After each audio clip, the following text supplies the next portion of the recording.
linisin sa aking kasalanan. Kaawaan mo ako, O Diyos, ayon sa iyong kabutihan,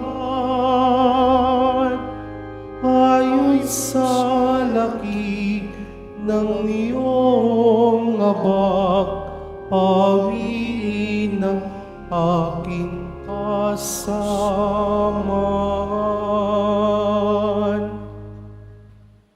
Sa ngalan ng Ama, ng Anak at ng Espiritu Santo, Amen. sumainyo ang Panginoon. At sumairing. Mga kapatid, aminin natin ang ating mga kasalanan upang tayo ay maging marapat gumanap sa banal na pagdiriwang. Sinugong tagapagpagaling sa mga nagsisisi, Panginoon, kaawaan mo kami. Panginoon, kaawaan mo kami. Dumating na tagapag-anyaya'y mga makasalanay magsisi, Kristo, kaawaan mo kami. Kristo, kaawaan mo kami. Nakaluklok ka sa kanan ng Diyos, Ama, para ipamagitan kami. Panginoon, kaawaan mo kami. Panginoon, kaawaan mo kami. Kaawaan tayo ng makapangyarihang Diyos, patawarin tayo sa ating mga kasalanan, at patnubayan tayo sa buhay na walang hanggan. Amen. Manalangin tayo. Ama naming makapangyarihan, tunghayan mo ang iyong sumasambang sambayanan upang ang pagpapakasakit na kusa naming pinagtitiisan ay magdulot ng kabutihan sa aming kalooban at gawang mapagmalasakit sa aming ugalit asal. Sa pamamagitan ni Jesucristo, kasama ng Espiritu Santo, magpa sa walang hanggan. Amen.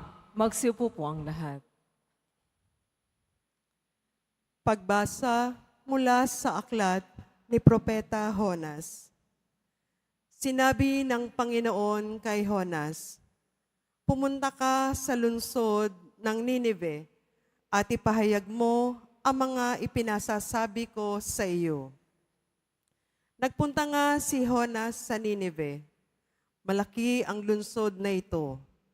Aabutin ng 3 araw kung lalakaring pabagtas. Siya'y pumasok sa lungsod. Pagkaraan ng maghapong paglalakad, malakas niyang ipinahayag. Gugunawin ang Ninive pagkaraan ng 40 araw. Naniwala ang mga taga roon sa pahayag na ito mula sa Diyos. Kaya nag-ayuno sila at nagdamit ng sako bilang tanda ng lubos na pagsisisi at pagtalikod sa kanilang mga kasalanan. Nang mabalitaan ito ng hari ng Ninive, bumaba siya sa trono, naghubad ng balabal, nagdamit ng sako at naupo sa abo. Ipinasabi niya sa mga taga-Ninive, "Ito'y utos ng hari at ng kanyang mga pinuno. Walang kakain isa man, wala ring iinom, maging tao o hayop. Lahat ng tao at hayop ay magdamit ng sako. Taimtim na mananalangin sa Diyos ang bawat isa. Pagsisihan ng lahat ang nagawa nilang kasalanan at talikdan ang masamang pamumuhay. Baka sa paraang ito'y mapawi ang galit ng Diyos, magbago siya ng kanyang pasya, at hindi na ituloy ang balak na paglipol sa atin. Nakita ng Diyos ang kanilang pagtalikod sa kasamaan, kaya hindi na itinuloy ang paggunaw sa Ninive." Ang salita ng Diyos. Salamat sa Diyos. Diyos ko, iyong tinatanggap, pakumbaba't pusong tapat. Diyos ko, iyong tinatanggap, pakumbaba't pusong tapat. Kaawaan o mahal kong Diyos, sang-ayon sa iyong kagandahang loob, mga kasalanan ko'y iyong pawiin ayon din sa iyong pag-ibig sa akin. Hugasan mo sana ang aking karumhan, dalisayin mo ang aking kasalanan. Diyos ko, iyong tinatanggap, pakumbabat pusong tapat.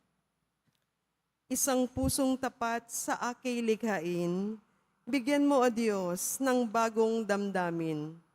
Sa iyong harapay, huwag akong alisin, ang Espiritu mo ang papaghariin. Diyos ko, iyong tinatanggap, pakumbabat pusong tapat. Hindi mo nais ang mga panghandog na haing sinunog, di ka nalulugod. Ang handog ko, O Diyos, na karapat-dapat, ay ang pagpakumbabang pusong magtapat. Diyos ko, iyong tinatanggap, pakumbabat pusong tapat. Magsitayo na po ang lahat.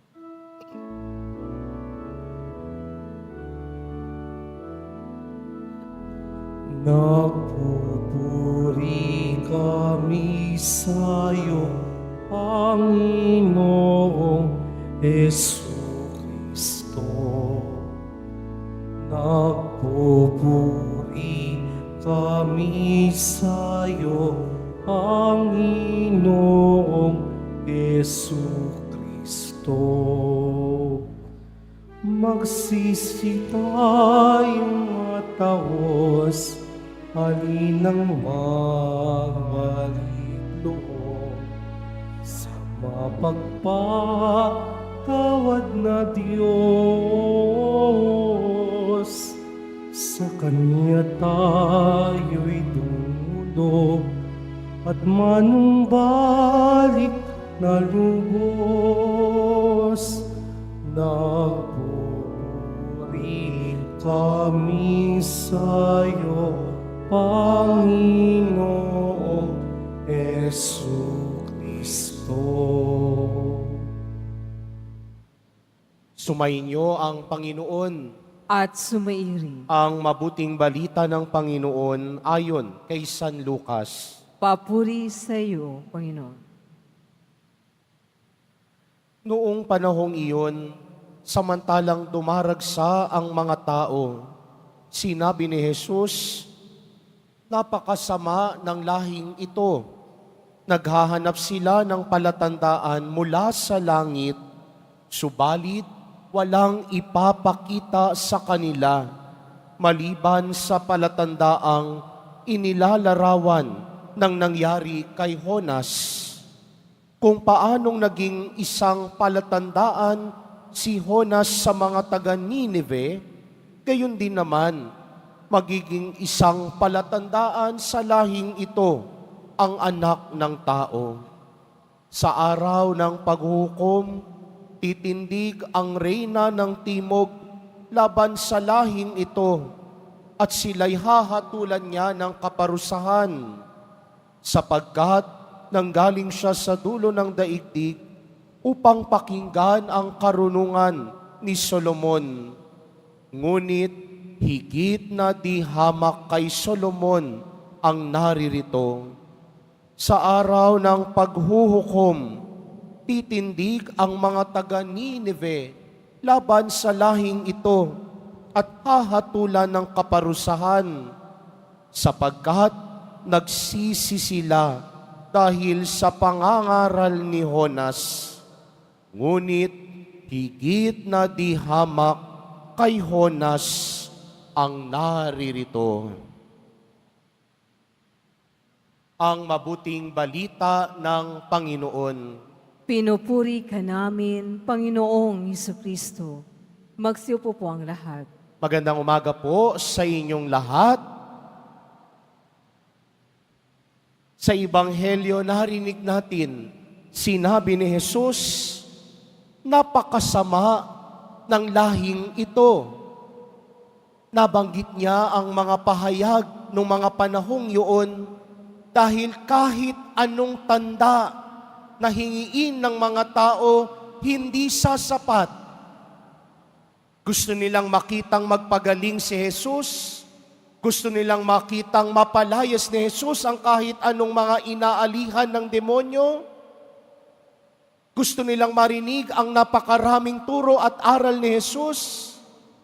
Pero kahit anong pakinggan, kahit anong makita, tila walang tanda ang sasapat para mapaniwala ang mga taong iyon.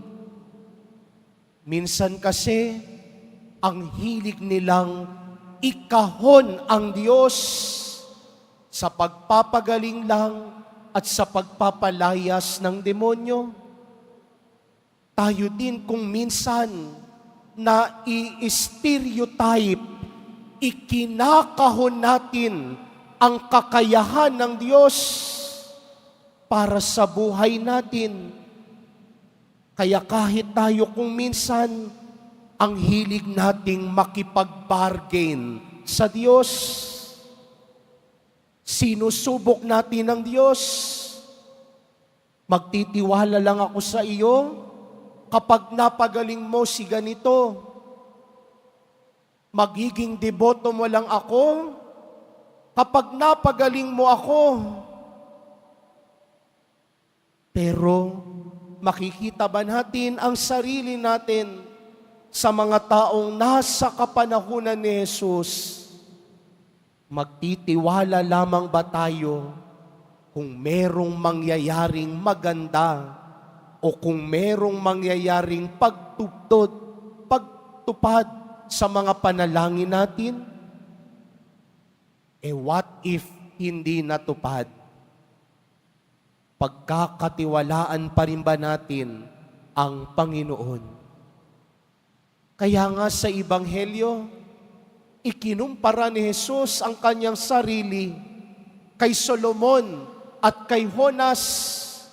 Sabi dito, yung reyna ng timog galing pa sa kaduluduluhan ng mundo. Pumunta kay Solomon para makinig sa kanyang karunungan. Ganon din sa mga taga Ninive na narinig natin sa unang pagbasa. Binalaan at pinagsabihan sila ni Jonas na magbagong buhay dahil sa 40 araw magugunaw ang bayan ng Ninive. Nung mga panahon na yon, nakinig ang reyna ng timog at nagsisi ang mga taga Ninive dahil marunong silang makinig at marunong silang isabuhay ang pinakinggan. Kaya pagsasakongkreto ng narinig nila ay ang pagbabago at pagsisisi. Kaya nga hindi sapat ang pananampalataya dahil ang pananampalataya dapat natin sa Diyos nakapagpapabago ng buhay natin. Hindi natin kailangang ikahon ang Diyos dahil ang Diyos makapangyarihan higit pa sa kahit anong maisip ng tao. Dahil ang Diyos kaya niyang gawing posible ang lahat ng imposible sa mata ng tao. Kaya sa 40 araw na paghahanda din natin ngayong panahon ng Kwaresma, huwag lamang natin titignan ang Diyos sa mata at paningin ng isang tao. Bagkus, kung nais nating sumunod at magtiwala sa Diyos, sana ang lahat ng pinakikinggan natin sa Kanya, nakikita sa pagbabagong buhay natin ngayong panahon ng Kwaresma. Magsitayo na po.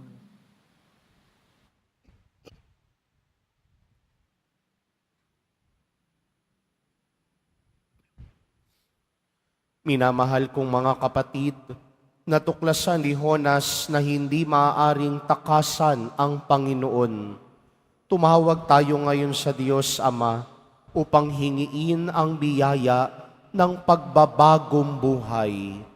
Sa bawat panalangin ang ating itutugon, Ama naming lahat, turuan mo kami ng tunay na pagsisisi. Ama naming lahat, turuan mo kami ng tunay na pagsisisi. Ang mga pinuno ng simbahan, naway maging puspusan sa kanilang pangangaral ng mensahe ng Diyos tungkol sa pagsisisi. Manalangin tayo. Ama naming lahat, turuan mo kami ng tunay na pagsisisi. Ang panahong ito, naway maging pagkakataon ng pagbabago at pagbabalik loob sa Diyos. Manalangin tayo. Ama naming lahat, turuan mo kami ng tunay na pagsisisi. Tulad ng mga mamamayan ng Ninive, naway itakwil natin ang masasawang gawi at lumapit sa Diyos na may kababaan, loob at pagsisisi. Manalangin tayo. Ama naming lahat, turuan mo kami ng tunay na pagsisisi. Ang mga may sakit, naway makadama ng kapanatagan at pagmamahal mula sa mga nangangalaga sa kanila. Manalangin tayo. Ama naming lahat, turuan mo kami ng tunay na pagsisisi. Patuloy din nating idalangin ang kagalingan at kalusugan ng ating mahal na Santo Papa Francisco. Patuloy nawa siyang samahan ng ating mahal na Poong Jesus Nazareno sa sandali ng kanyang kahinaan. Manalangin tayo. Ama naming lahat, turuan mo kami ng tunay na pagsisisi. Ama namin, ibinigay mo ang simbolo ni Jonas bilang pahiwatig sa pagdating ng iyong anak, kung paanong simula sa kawalang hanggan ay nilob mo ang kanyang muling pagkabuhay. Hiniling namin ito sa pamamagitan ni Kristong aming Panginoon. Amen. Magsiupo po ang lahat.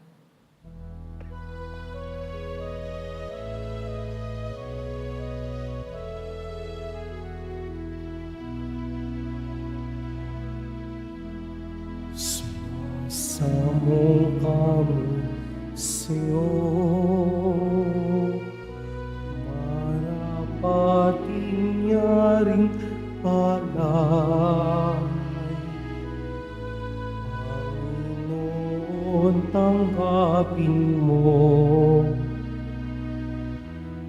itong alak at tinapay.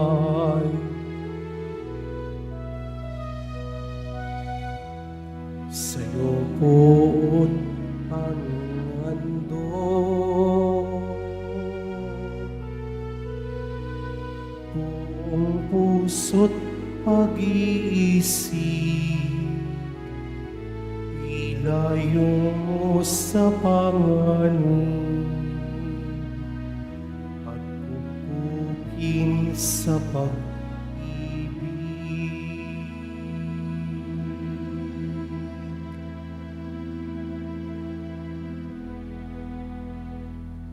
Magsitayo po ang lahat. Manalangin kayo mga kapatid upang paghahain natin ay kalugdan ng Diyos amang makapangyarihan. Tanggapin nawa ng Panginoon itong paghahain sa iyong mga kamay, sa kapurihan niya at karangalan, sa ating kapakinabangan, at sa buong sambayanan niyang banal. Ama naming lumikha, ang iyong mga kaloob ay aming inihahain upang aming sambahin ang ngalan mo. Mapagsaluhan nawa namin ito sa pakikinabang bilang tagapagdulot ng iyong walang maliw na kagalingan sa pamamagitan ni Hesukristo, kasama ng Espiritu Santo, magpa sa walang hanggan. Amen. Sumainyo ang Panginoon. At sumairing, Itaas sa Diyos ang inyong puso at diwa. itinasa namin sa Panginoon. Pasalamatan natin ang Panginoong ating Diyos. Marapat na siya ay pasalamatan. Ama naming makapangyarihan, tunay ngang marapat na ikaw ay aming pasalamatan sa pamamagitan ni Hesukristo na aming Panginoon. Binibigyan mo kami ng bagong pagkakataon upang ganapin ang paghahanda ngayon para sa pagdiriwang ng muling pagkabuhay Kaisa ng iyong anak na minamahal, aming inilalaan ang panahon, talino at yaman para ganapin ang iyong kalooban ng kapwa-tao ay lubos na damayan. Sa pagdiriwang namin sa aming pagsilang bilang mga kaanib ng iyong sambayanan, kami ay iyong pinagkakamit ng katayuang ganap sa pagtatangkilik.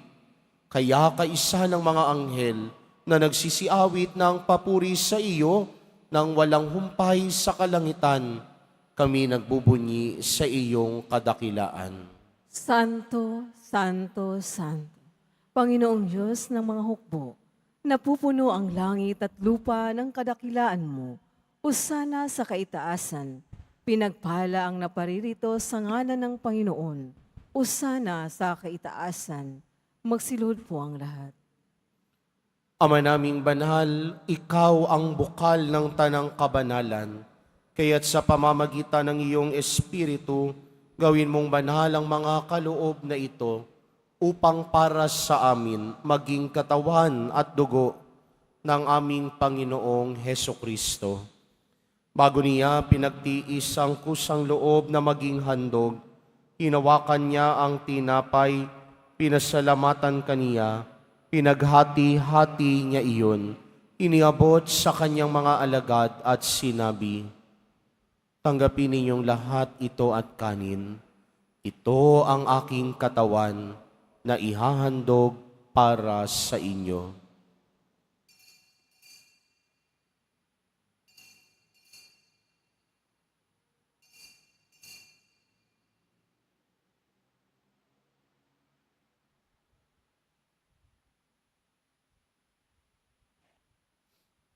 Gayun din naman noong matapos ang hapunan, hinawakan niya ang kalis, muli kanyang pinasalamatan. Iniabot niya ang kalis sa kanyang mga alagad at sinabi, "Tanggapin ninyong lahat ito at inumin. Ito ang kalis ng aking dugo, ng bago at walang hanggang tipan, ang aking dugo na ibubuhos para sa inyo at para sa lahat, sa ikapagpapatawad ng mga kasalanan. Gawin ninyo ito sa pag-alala sa akin."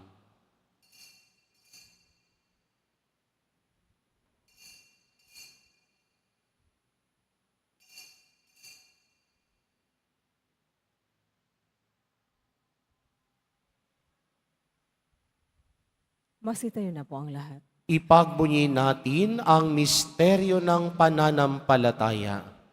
Si Kristo'y namatay, si Kristo'y nabuhay, si Kristo'y babalik sa wakas ng panahon. Ama, ginagawa namin ngayon ang pag-alala sa pagkamatay at muling pagkabuhay ng iyong anak. Kaya't iniaalay namin sa iyo ang tinapay na nagbibigay buhay at ang kalis na nagkakaloob ng kaligtasan. Kami nagpapasalamat dahil kami iyong minarapat na tumayo sa harap mo para maglingkod sa iyo.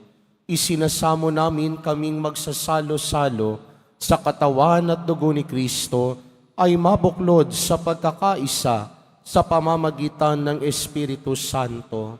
Ama, lingapin mo po ang iyong simbahang laganap sa buong daigdig. Puspusin mo kami sa pag-ibig, kaisa ni Francisco na aming Papa at ni Jose na aming Obispo at ng Tanang Kaparian. Alalahanin mo rin ang mga kapatid naming nahimlay na may pag-asang sila'y muling mabubuhay, gayon din ang lahat ng mga pumanaw.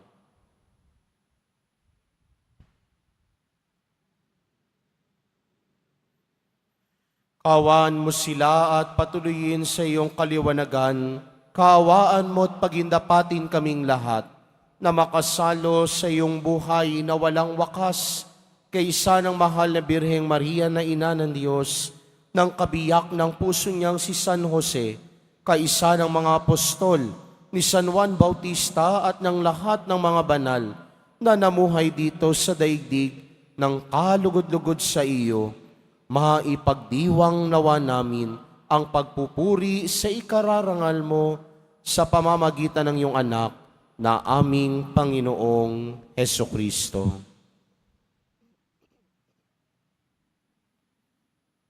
Sa pamamagitan ni Kristo, kasama niya at sa Kanya, ang lahat ng parangal at papuri ay sa iyo, Diyos amang makapangyarihan, kasama ng Espiritu Santo, magpa sa walang hanggan. Amen. Sa tagubilin naman nakagagaling na utos at turo ni Jesus na Panginoon natin at Diyos, ipahayag natin ng lakas loob. Ama namin, Sumasalangit ka, sambahin ang ngalan mo, mapasa amin ang kaharian mo, sundin ang loob mo dito sa lupa para nang sa langit. Bigyan mo kami ngayon ng aming kakanin sa araw-araw, at patawarin mo kami sa aming mga sala, para nang pagpapatawad namin sa mga nagkakasala sa amin. At huwag mo kaming ipahintulot sa tukso, at iadya mo kami sa lahat ng masama.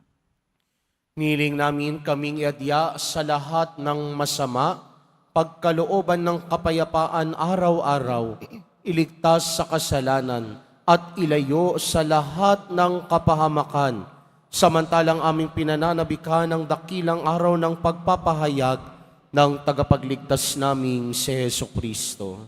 Sapagkat iyo ang kaharian, at ang kapangyarihan, at ang kapurihan, magpakailanman. Amen. Panginoong Jesucristo, sinabi mo sa iyong mga apostol, kapayapaan ang iniiwan ko sa inyo, ang aking kapayapaan ang ibinibigay ko sa inyo.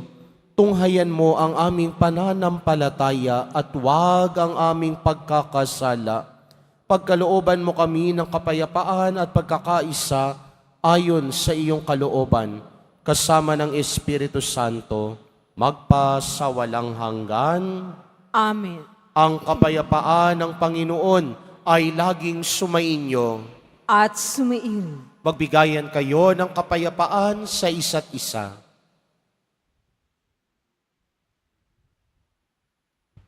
Kordero ng Diyos na nag-aalis ng mga kasalanan ng sanlibutan, maawa ka sa amin. Kordero ng Diyos na nag-aalis ng mga kasalanan ng sanlibutan, maawa ka sa amin. Kordero ng Diyos na nag-aalis ng mga kasalanan ng sanlibutan, ipagkaloob mo sa amin ang kapayapaan.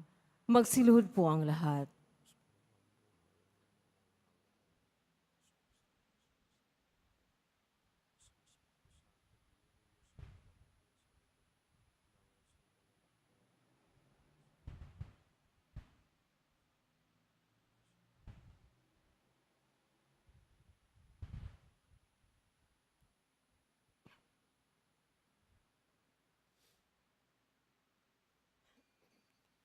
Ito si Jesus, ang kordero ng Diyos, na nag-aalis ng mga kasalanan ng sanlibutan. Mapapalad ang mga inaanyayahan sa kanyang piging. Panginoon, hindi ako karapat-dapat na magpatuloy sa iyo, ngunit sa isang salita mo lamang ay gagaling na ako.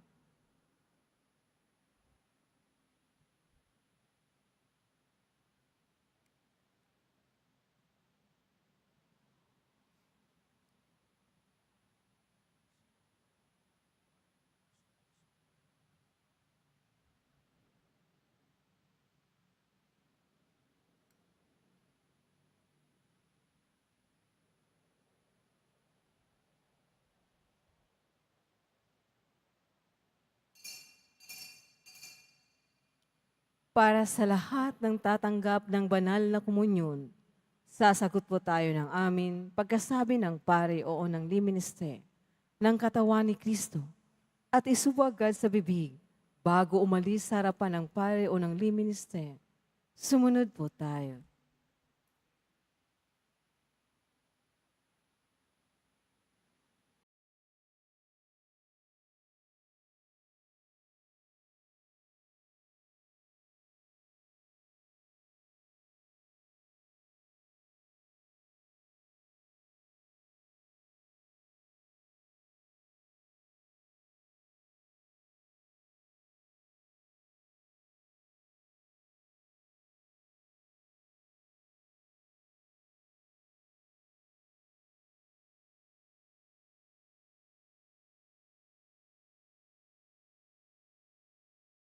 Manalangin tayo.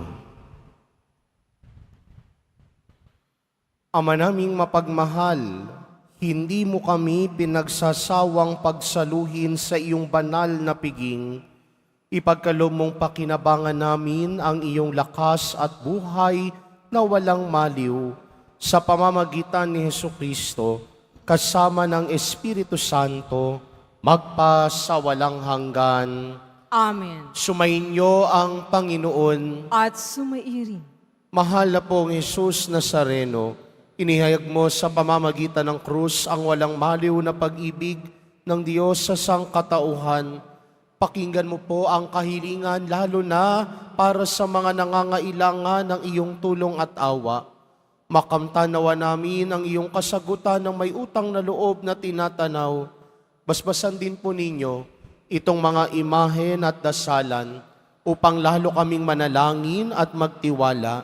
Sa pamamagitan ng bendisyon na ito, naway lalo kaming maging mapaglingkod, masunurin at tapat sa iyo na aming maluwalhating Panginoon, magpasawalang hanggan. Amen. At pagpalain at pag-ingatan kayo lagi ng makapangyarihang Diyos, Ama, Anak, at Espiritu Santo. Amen. Naialay na ang banal na misa, umayo kayong taglay ang pag-ibig at kapayapaan ng poong Jesus Nazareno.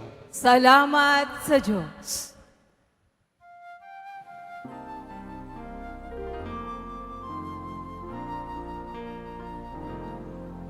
Nuestro Padre Jesus Nazareno, sinasamba ka namin. Pinipinto ka namin.